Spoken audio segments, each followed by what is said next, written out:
Task 141 wasn't known for being lenient, and its rules were clear. No fraternization. It was one of the first things you actually learned during orientation. Right after the part about how dangerous and elite the unit was. No distractions, Captain Price had said. His voice was hard as stone. We need your heads in the game, not somewhere else. You had nodded along with the rest of them, hiding that tiny, traitorous flicker of guilt deep inside your chest. Because by then, it had already been too late. Your secret had started off small. A few lingering glances across the briefing room, a brush of fingers when passing equipment, late-night conversations under the soft hum of the fluorescent lights, when everybody else was still asleep.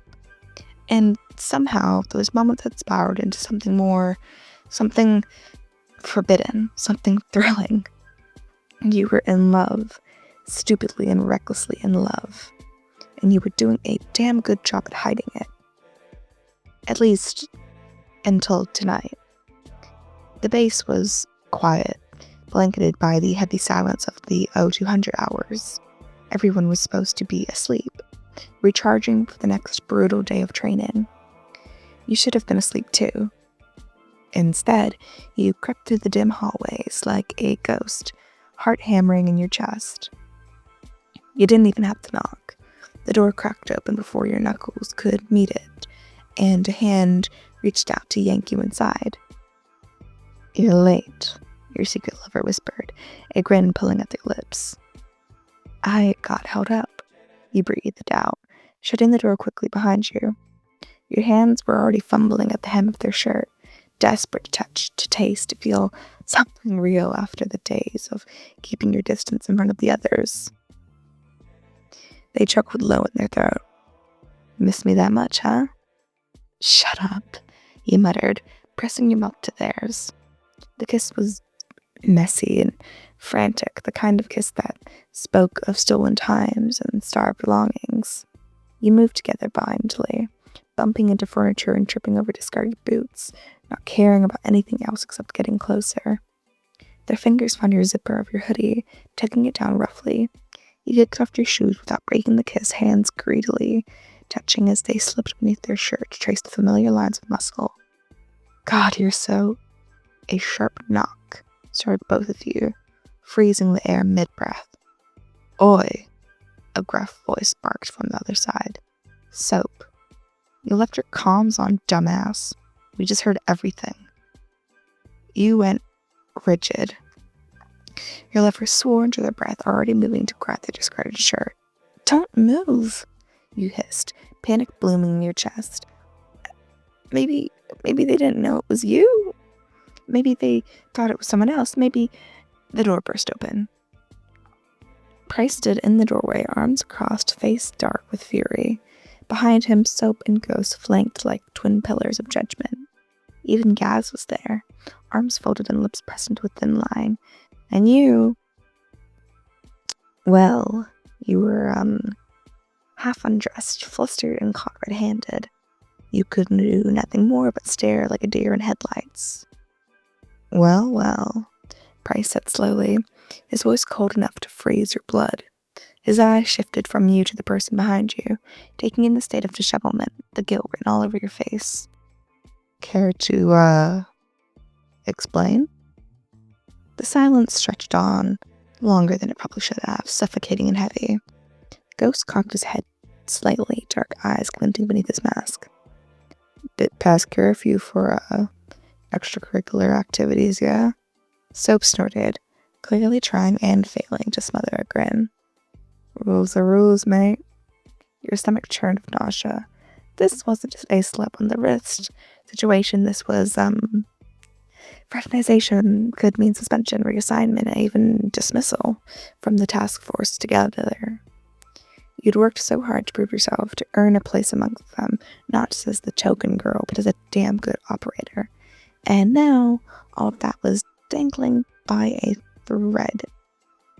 You open your mouth trying to find something, anything to say, an excuse, a lie, an apology, but nothing seemed to come out. Only a pathetic, choked sound. Your lover stepped forward, shielding you instinctively, their posture stiff with defiance. "It was my fault," they said, voice low but steady. "I take full responsibility." "No, it wasn't," you tried to interject, but Price held up a hand silencing you both. "Save it," he growled. "Both of you, dressed. Now." You scrambled to obey, shame burning in your skin. Every movement felt clumsy under the weight of their stares. When you finally zipped your hoodie up and laced your boots, you dared to glance at Gaz, hoping, praying to find a flicker of understanding. He only shook his head with plain disappointment on his face. Price waited until you were standing at attention before speaking again. "You broke the rules," he said quietly, dangerously. "You put the whole team at risk." "We didn't," you started, but he cut you off with a sharp look. "I don't care what you think you did or what you didn't do," he snapped. "Fact is, you made a choice, and now you're going to deal with the consequences." You swallowed, throat dry. "Tomorrow morning," Price continued, voice like a judge handling a sentence, "you'll both report to my office, 0700 sharp, and we'll be discussing your future with 141. With that, he turned on his heels and walked away, the others quickly following. Soap shot you a pitying glance before disappearing down the hall. When the door shut again, the silence was deafening. You collapsed onto the bed, burying your face in your hands. "Shit," you whispered. "What the hell are we gonna do?" Your lover sat beside you, placing a hand on your back, rubbing slow, charming circles. "We'll figure it out," they said quietly. "Together." You wanted to believe them, but part of you knew how strict Task 141 is and couldn't help but wonder if there was even a future to fight for. The morning came all too quickly. You barely slept. The weight of what had happened was pressing down like a lead blanket every time you closed your eyes. You saw Price's furious glare, the stunned betrayal on Soap's face, and the disappointment in Gaz's eyes, and gnawed at you, leaving you hollow. By the time your alarm buzzed 0600, your lover stood beside you, their hand brushing against your arm in silent comfort. It wasn't enough to calm the rolling anxiety inside of you. "We'll be fine," they said, low and rough from sleep. You didn't answer. You weren't sure you believed it. By 0650, you were standing stiffly outside Price's office, trying to forget. You could feel the stares of the others, operatives, as you passed in the hallway, soldiers who nodded respectfully, now watching with thinly veiled curiosity. Word traveled fast on base. You were certain the entire back racks already knew. The door creaked open at exactly 0700, and Price stood there, a mug in one hand and the other gesturing sharply for the both of you to enter. You obeyed silently, the click of your boots on the concrete floor sounding far too loud. Inside, Gaz already seated along the wall, arms crossed, and his expression was a bit unreadable. Ghost stood beside him, a dark figure, silent and still. Soap leaned casually against the far wall, and his posture was unusually tense. "Sit," Price ordered. You dropped into the hard chair across from him, your lover at your side. You didn't dare look at them.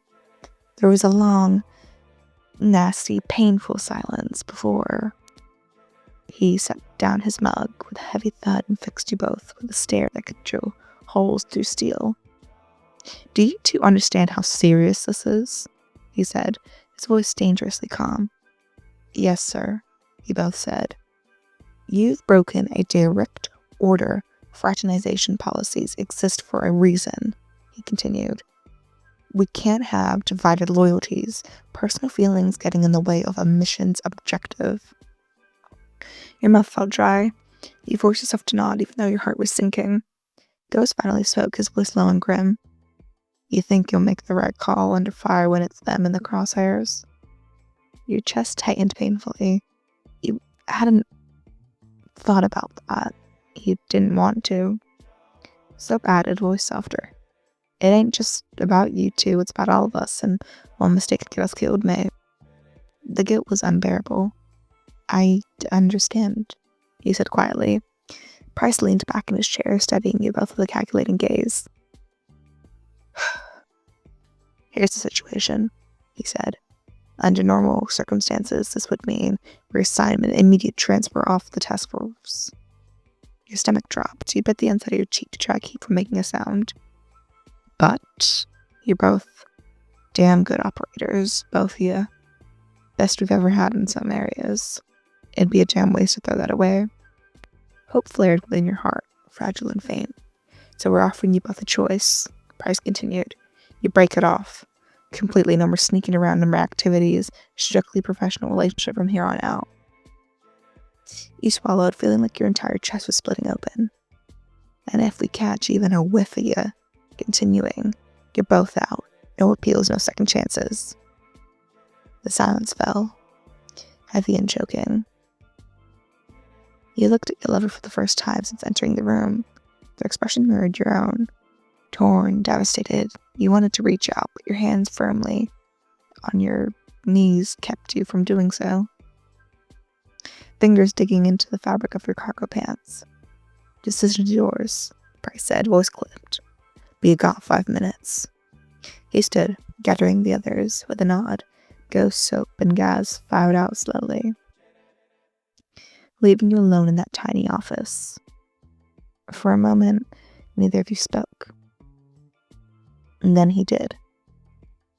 I can't lose you, he said quietly. But I can't lose this either. Tears stung the corner of your eyes, but you blinked them away fiercely. We worked too hard for this, you whispered. You know we did.